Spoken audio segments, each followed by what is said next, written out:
afternoon. I'm Hannah Babineau. And I am Bernardo Monecchi. And we are with the Data Appeal Company. So maybe you guys have heard of sex appeal, curb appeal. Today we're going to talk about data appeal. So what is the appeal of a POI, of a city, and how we can leverage that for things like location intelligence. So we're going to get into a lot about customer satisfaction. We call it sentiment. But before we get started, I will ask for your participation. So if you guys could let me know by a show of hands, who has read a review in the last year before making a purchase, going to a hotel, selecting a restaurant? Okay, almost all of us. Well, that's about right because statistics are showing us 95% of us are referring to online feedback and looking at reviews before making a decision. On the other hand, who has written a review, left a rating, published something?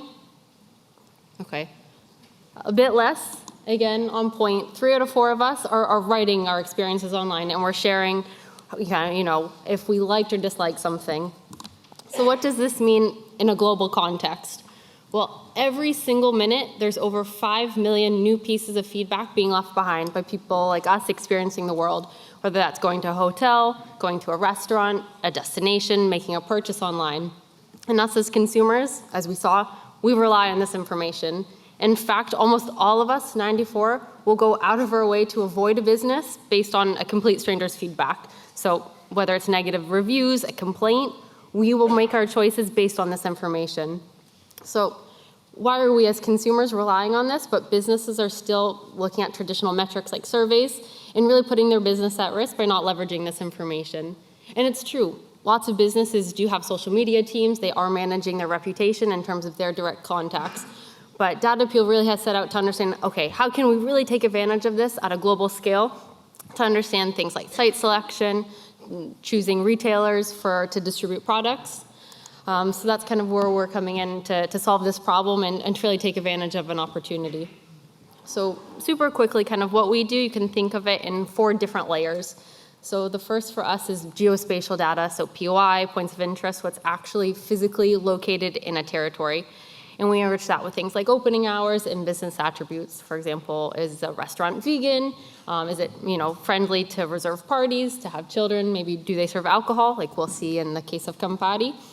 And then kind of what we really like to look at is this qualitative element. So kind of you can think of it as 2 sides of a coin. One for us is really important. It's sentiment, but essentially what that is customer satisfaction. So what we do is aggregate and semantically analyze reviews and ratings and social posts that are geospatially linked to these POIs from hundreds of different sources, whether that's Google, Booking.com, we heard from them this morning, TripAdvisor, Expedia, etc., to understand what people really like and dislike about places. Maybe, for example, the Geographical Society has great Wi-Fi connectivity, but maybe parking isn't so great. And then kind of on the other side of this qualitative coin is popularity. How in demand are these places? What are the peak times, the off-peak times, etc.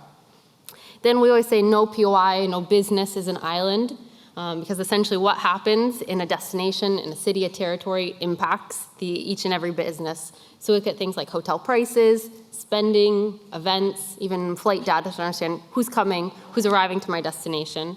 And lastly, we've put that all together with some really cool KPIs.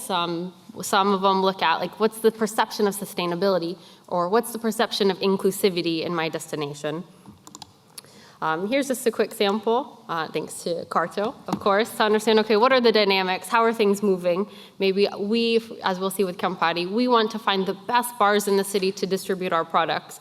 Tell me the bars or the restaurants that sell alcohol, that have great cocktails, that have high sentiment. But again, we can also aggregate this to understand, okay, what's happening at a city level? So in terms of where's footfall the highest, where are the peak times maybe for happy hour, so after work but before nighttime? Where are areas with really high sentiment where our target market is going? So I will hand it over to Bernardo for the second half to see, okay, what we actually did with Campari. But essentially their mission, they had a lot of success with their Aperol product, Aperol Spritz. So they were looking to kind of internationalize that outside of Italy and outside of Europe. They settled on Istanbul as the first market to really launch this Spritz experience a few years back. And they did that with a variety of different data sets, and they also found they can apply this data to different things. Yeah, thanks, Anna. Well, as Anna mentioned, Campari was interested into understanding and derive KPIs based on something which is slightly more objective than the perception of its sales. So they leveraged our data to understand a lot of different things about Istanbul. For example, which were the best neighborhood to sell their products in terms of safety, in terms of online popularity, in terms of closeness to other important venues. Okay, just to give you an example of the first layer they were able to work with. So this is the popularity of areas and their sentiment in the time of the day between 5 p.m. to 8 p.m., which is also known as Spritz o'clock, apparently. And so this was a way for them to pinpoint the best areas in which probably they were able to sell their products, okay? Going a little bit more into the finer scale of granularity of the data, when you find your area, you just want to be sure that you have some important venues there. So they were able to explore the POIs to look for what the people were talking when they reviewed the POIs. So they like the ambience, they like the cocktails, they like the food, they didn't like the staff, for example, and so on and so forth, which is very important for the brand. And these all were all connected with information about the possibility to directly contact the POI with the phone number, website, etc. Of course, our data did not allow just for the understanding of the best location, okay? It could be also used for out-of-home advertisement because you know where the bars are, the bars in which you want to sell your product, but maybe these bars are also close to a metro line. So a lot of people passing by, it's a very good location to sell, to put your advertisement. And of course, probably you don't want it to be close to schools. So another interesting information. Finally, going even more into the deeper details of the data, we collect data about reviews. And with that information, we also know where people that are reviewing are coming from. So you want to do a little bit of customer segmentation. So the Americans in Istanbul, what do they like? What do they drink? Where do they go to dinner, for example, with respect to other people that lives there, okay? And as a final layer, which was actually on top of that, but just to mention that we, of course, complement all the information with socio-demographic data, because it's very important to understand the level of income of different areas when you want to know where to push your brand. Okay, well, this is in a nutshell what we did.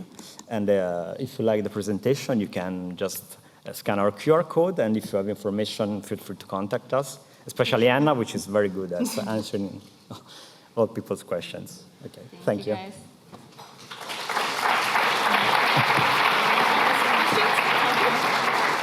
Do we have any questions?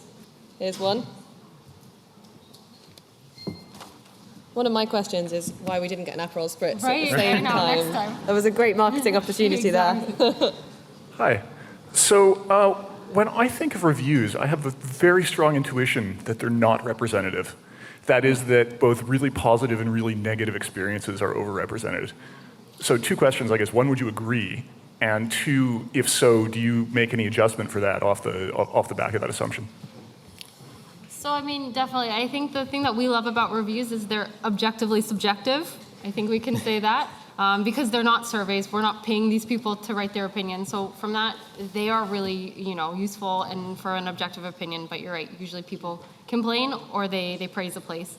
But it's actually interesting. You'd be surprised what we're finding in POIs and the reviews, that there are some mundane, like it was an average stay. Yeah, the bed was fine.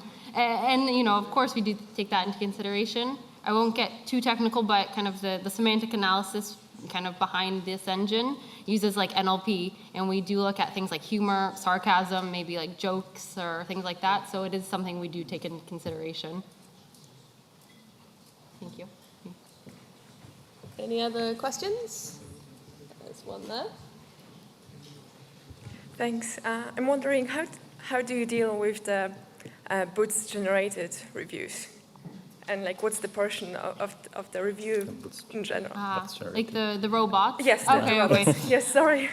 So yeah, it's a big part of his job, I'll say, is data quality. So looking at duplicates, things like deleting. We look at a lot of different sources. So I don't know if there are anything. patterns that you can use to spot them. For example, some trivial things, just to give you an idea. People reviewing the same restaurant 7 times in a row, right? It's not really realistic that you do something like that. They behave differently from the rest of people.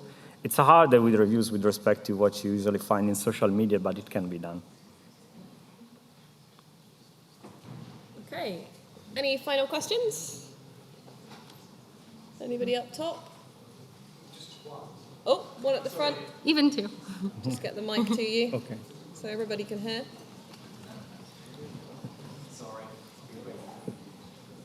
I just wanted to ask, do you have a cut-off in terms of time, how old the review is? So if it's like a year ago and maybe have different managers, different staff, whatever, do you have a cut-off point? Yeah. So I will say no. So we do have historical data back 5 years in the past, but it is something that we do tell people, look for patterns. If you are seeing maybe a big drop-off, are these signs that maybe a business is going in default? Has management changed? Maybe staff has changed, So it's definitely something we encourage the client to do is if this does seem interesting, but you are finding something that looks a little fishy, ask that, because at the end of the day, for example, with Campari, they are the ones selling directly to these bars or these restaurants. But definitely, I think understanding time series is really important. Thank you. Awesome. I think we'll probably wrap it up there. Thank you so much, both of you. That was a great presentation. Thank you.